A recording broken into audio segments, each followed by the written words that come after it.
I'm here today at Tutbury Castle to see and look into, even investigate this beautiful castle, to see if there's any spirits, spirit activity, benevolent or otherwise, or even residual energy. And standing next to me is the lovely Queen Mary, or should I say Leslie Smith, the curator. Leslie, it's lovely to meet you. Thank you very much. Can you tell me a few brief details about this lovely castle? Well, this castle, as a spot, has been the place where the warlords have built their fortresses for hundreds and hundreds of years. The Saxons were here, the Normans were here with all their might, and indeed the place had some of the most famous names in English history, some of which I suspect you're going to find here within these walls. I hope so. It's in a dreadful state now, not because it's unloved, but because it was too loved. And here's the thunder talking to us, talking to spirits. Yes. And it was Cromwell who came here and smashed this place to pieces because of a certain king who was here. And let's see if Derek can find that king.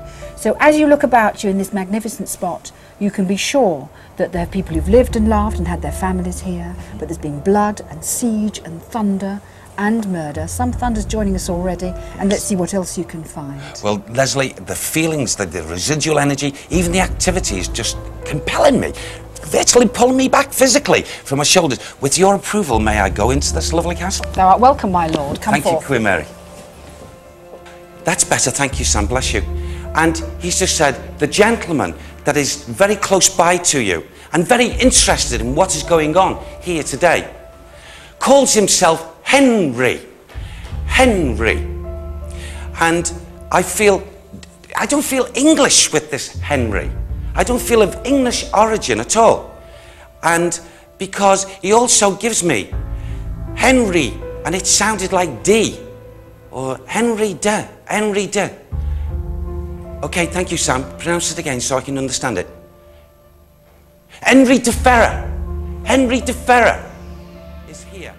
When Derek was in the Great Hall, he said through Sam that he was in touch with someone called Henry. It was Henry de somebody, or Henry first somebody, who was not of English birth. And he was from the 11th century. This was staggeringly accurate because the castle in 1071 was given to Henry de Ferrers, who was indeed from France, and of course everything that Derek said in that moment was absolutely right. So that was bang on. Well done, Derek.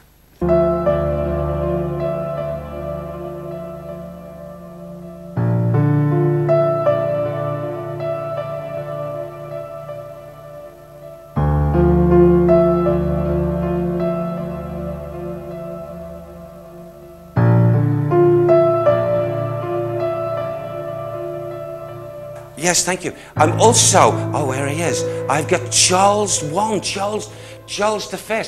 And I want to say to you, pointing here to this fireplace, you know, as if, I don't know, it's like as if I want to stand and pride myself on the side like this, you see. And as I get those, conditions with this man, he is shorter than me, naturally, but he's not he's shown himself to me earlier, but he's shown himself again. Rather proud man here. And he seems to be, how can I put it, quite pleased, quite happy for our presence here today. So he's benevolent, he's a benevolent spirit. The next person Derek mentioned in the Great Hall was Charles I. And he said that this man was pointing towards the fireplace. Now, for me as curator here, I can tell you that's rather moving. Charles I indeed was in this room. He lived in this room for a portion of time during the Civil War, and he was here with Prince Rupert, and he built the fireplace in the Great Hall for his own use. To help me with verification in this, I asked Derek to tell me how tall this man was that he could actually see.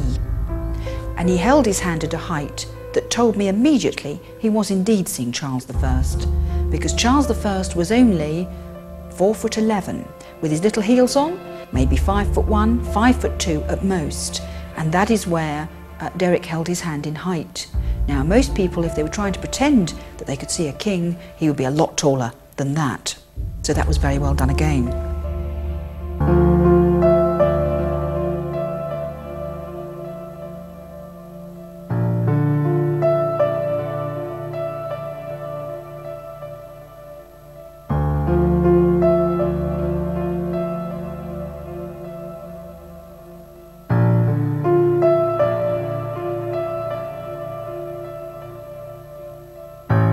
now I'm being drawn out of what we call the seemingly positive atmosphere.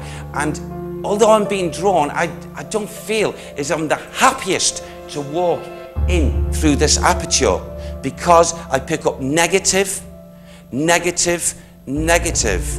And as I open the door and switch this light on, I feel as if I've got now positive and negative.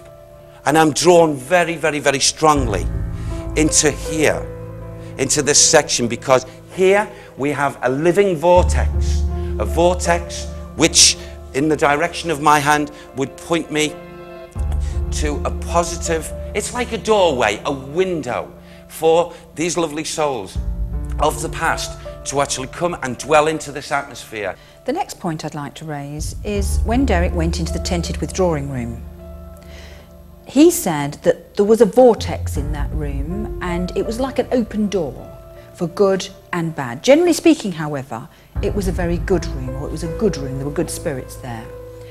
And what is interesting to me about that is, here at the castle, I've had lots of people come here, go into that room and become frightened, or become thrilled, or say they can see things in the corner of the room, or they've stretched their hands out and felt people touch them.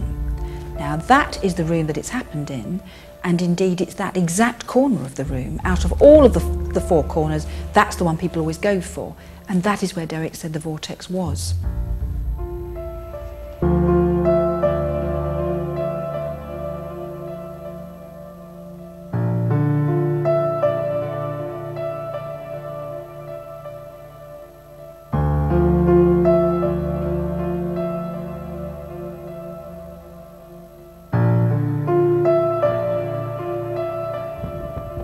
I'm also being told by my good guide Sam that there is a male that does walk up and down this tower area.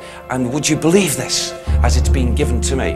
I feel it must have been a bit of a joker, this soul, in his time, still to this moment, because according to Sam, it'd be interesting to see whether this is being experienced, even authenticated at a later date. But I trust my guide Sam in him telling me that this soul used to put on a bit of a show, this spirit, this male, instead of actually walking up the stairwell, would be actually seen on the outer scales of the walls of this tower and going up where there was no stairwell in evidence. When Derek was in the North Tower, he didn't just have this extraordinary vision of the village, the Saxon village that was within the compound.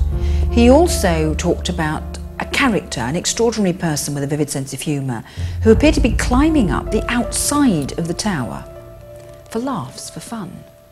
That was the sense he had of it. Now, I don't know who this person is, I've got no knowledge of it, but I can tell you, if you dip into, say, the 1500s, 1600s, that jesters were satirists, political satirists, sort of Angus Deaton in drag, really. And their work was to be able to come out with things that other people couldn't come out with. They had immense power. Henry VIII's jester was called Will Somers. He had enormous power and was much loved. Now maybe, because there were many kings and queens here, it was one of their jesters performing an act. Quite often they were musicians, they could tumble and climb and had great wit, and were usually very clever indeed. I can honestly say that I was absolutely astounded by the almost chronological order in which these kings and queens appeared. The way they were linked together so appropriately, and how some of the detail that he gave about these people was pretty staggering.